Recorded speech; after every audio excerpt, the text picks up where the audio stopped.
Hey everybody, I'm John with J&E Integration, and today we're talking surveillance. We're just going to quickly go over some components to an average surveillance system. We're going to tell you a little bit about them and how they're installed in your house. Okay, the first component we're going to talk about, this is the network video recorder. You might have heard them referred to as a digital video recorder or a DVR. This is a network video recorder because it plugs into your home network. We're going to take a look at the front face of the system here. This is a Luma NVR.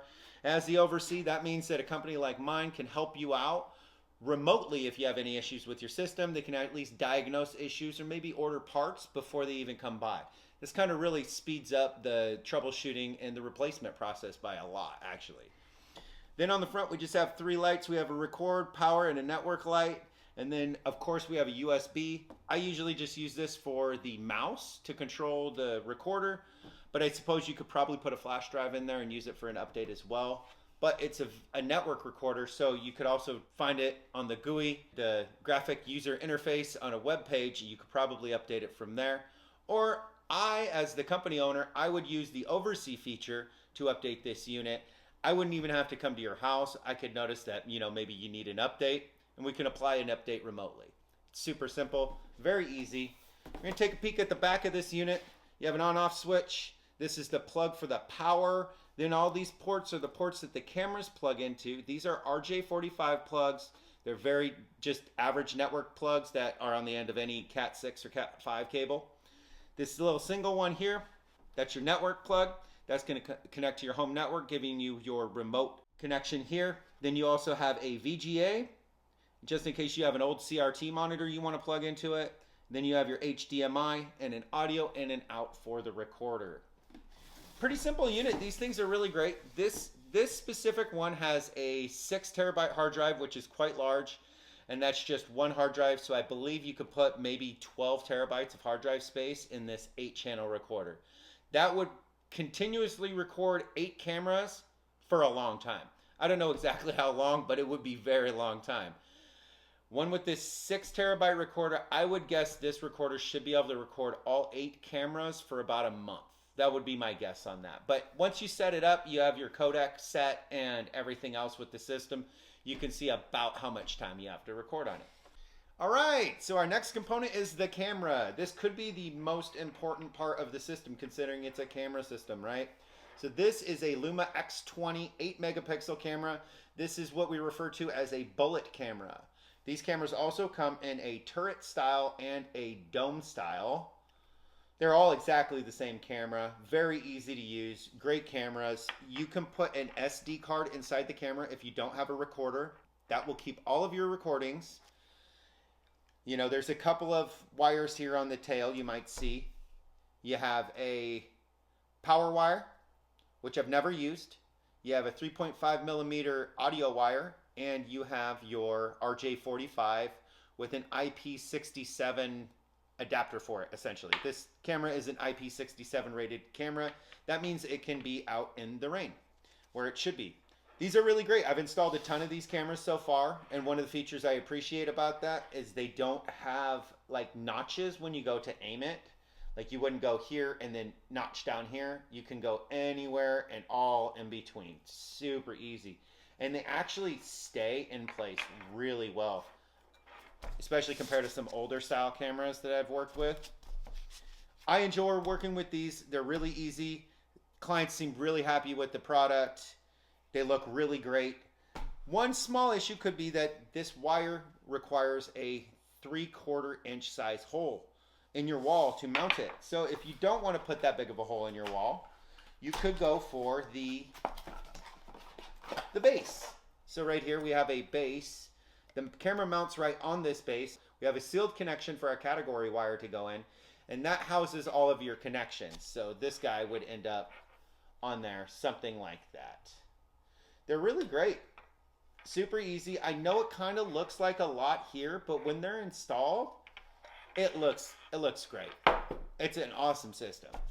Now, something to note about these cameras is that they are all wired in your house. So that means that a company like my company is going to have to run wires through your attic or your crawl space in order to get the wire to the camera, assuming that the house is not being built. If you are doing a fresh build, then obviously we could put all the wires in the walls. I prefer to run a lot of them through the attic anyways. That way you have access to them. If there's something wrong with the wire, you can usually fix something at that point instead of hiding it in the walls the whole time. And now just a quick note that if you're going to have a camera system like this installed, you're going to have wires ran throughout your house. That means if you have a new construction, we're going to have to rough all the wires into the framing. That way they'll go to the location that the recorder's going to live in. The cameras have their wires. Everything's all good. But if you have a retrofit situation, we'll have to go through the attic or the crawl space, which is not that big of a deal. And we'll end up just fishing the wires out of the eaves, or we can go through the crawl space and maybe come up a vent from your crawl space outside, come out of the vent, maybe go up a gutter or something like that.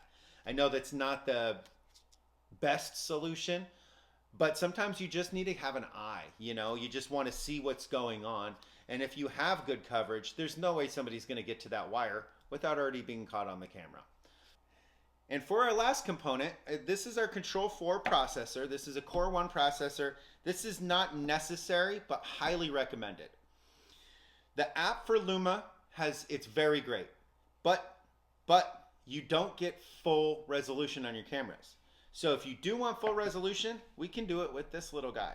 Not to mention, this will bring all of your home automation stuff into one spot here. So we can put your alarm system on here. We can have your thermostats on this little guy. We can even do a little bit of AV stuff. So like on the back here, if you look, we have a couple of Ethernet. We have a Zigbee, which is a wireless protocol.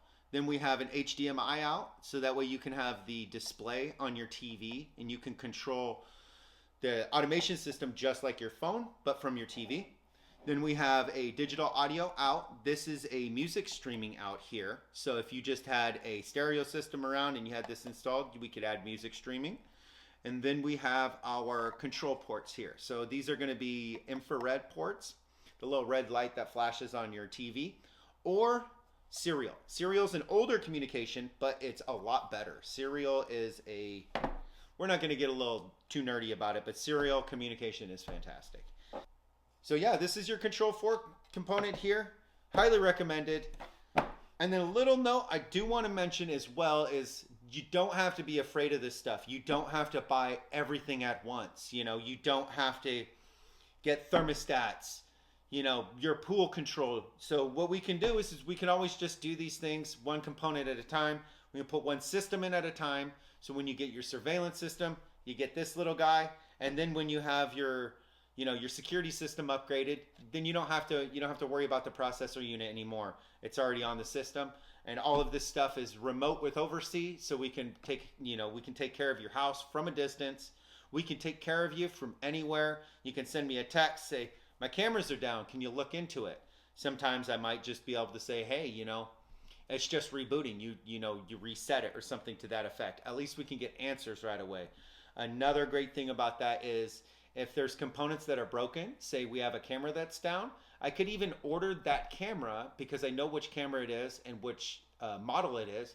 We can get a new one in the mail, and then when I show up to fix the system, it can actually be fixed that day, and it's not just to stop by and get parts, So highly recommended. Don't forget to like and subscribe. Leave me any questions in the comments. I'd love to answer any questions anybody has. Have a good one.